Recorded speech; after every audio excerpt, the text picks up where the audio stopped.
परम आदरणीय आज इस नमस्ते निजामाबाद कार्यक्रम की अध्यक्षता कर रहे थे जी उत्तर प्रदेश कांग्रेस कमेटी के संगठन महासचिव। और मैं समझता हूं कि निजामाबाद की प्रत्येक गलियों से जिन्होंने सरोकार रखा और विगत 5-7 सालों से आपके गांव-गांव में जाने का काम किया, अनिल यादव जी, अल्पसंख्यक प्रकोष्ठ के जिला अध्यक्ष नदीम भाई, निजामाबाद के कोने कोने से आए हुए नौजवान साथियों, ये कार्यक्रम करने की आवश्यकता क्यों पड़ी? सबसे बड़ा विषय है कि ये कार्यक्रम आपको करने की आवश्यकता क्यों पड़ी। तो मैं समझता हूं कि नौजवानों के लिए नमस्ते निजामाबाद के माध्यम से कांग्रेस की नीतियों को और अपने संघर्षों को याद दिलाने के लिए अनिल यादव जी ने यह कार्यक्रम आयोजित किया, जो विगत कई वर्षों से कांग्रेस की सरकार उत्तर प्रदेश में नहीं है। कभी सपा, कभी बसपा, कभी भाजपा की सरकार आती रही और नौजवानों के साथ छल करती रही। इस देश के किसानों के साथ, नौजवानों के साथ, बेरोजगारों के साथ, छात्रों के साथ आपकी भावनाओं को भड़का करके निश्चित रूप से छलने का काम किया था वर्तमान सरकारों ने। उन तमाम बातों को लेकर के हमारे इस विधानसभा के प्रत्याशी रह चुके अनिल भाई जी को आपके बीच में आना पड़ा। मेरे नौजवान साथियों, जो वर्तमान सरकार चल रही है, इसका मात्र एक काम रह गया है कि धर्म के नाम पर आपकी भावनाओं को भड़का करके प्रदेश के अंदर भाईचारा को खत्म करके, एकता और अखंडता को खंडित करके किसी भी तरह से सत्ता पे काबिज रहना। आज आपने देखा वर्तमान समय में यहां का नौजवान जब रोजगार की बात करता है तो लाठियों से स्वागत यह प्रदेश की सरकार करती है। आपसे मैं ये बताना चाहता हूं, आपको सोशल मीडिया के माध्यम से ये देखने को मिल रहा होगा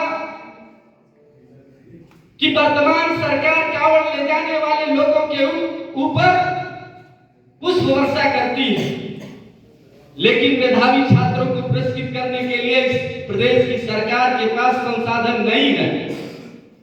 सवाल इस बात का है कि जो वर्तमान यहाँ के विधायक और सांसद हैं, उनकी निधियां कहां खर्च हो रही हैं? यहाँ के अस्पताल का अभाव है, यहाँ पे विद्यालयों का अभाव है।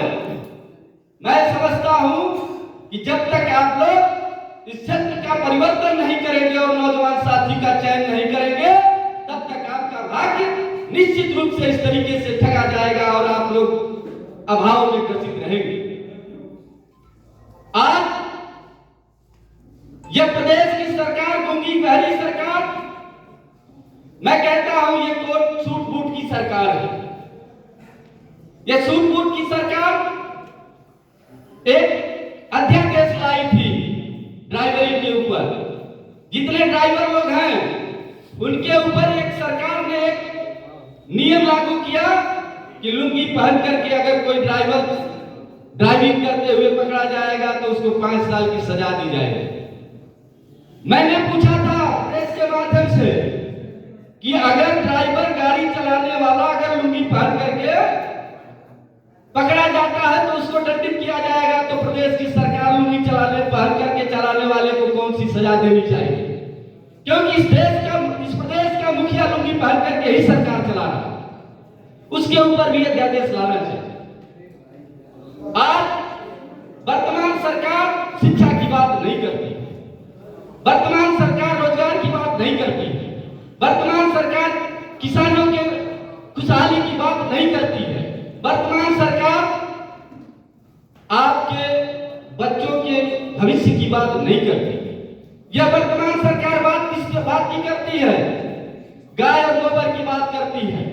जब हम बात करते हैं आय की तो बात करते हैं गाय की, हम बात करते हैं नारी सम्मान की तो बात करते हैं कब्रिस्तान और शमशान की, हम बात करते हैं भारत के संविधान की तो बात करते हैं पाकिस्तान की।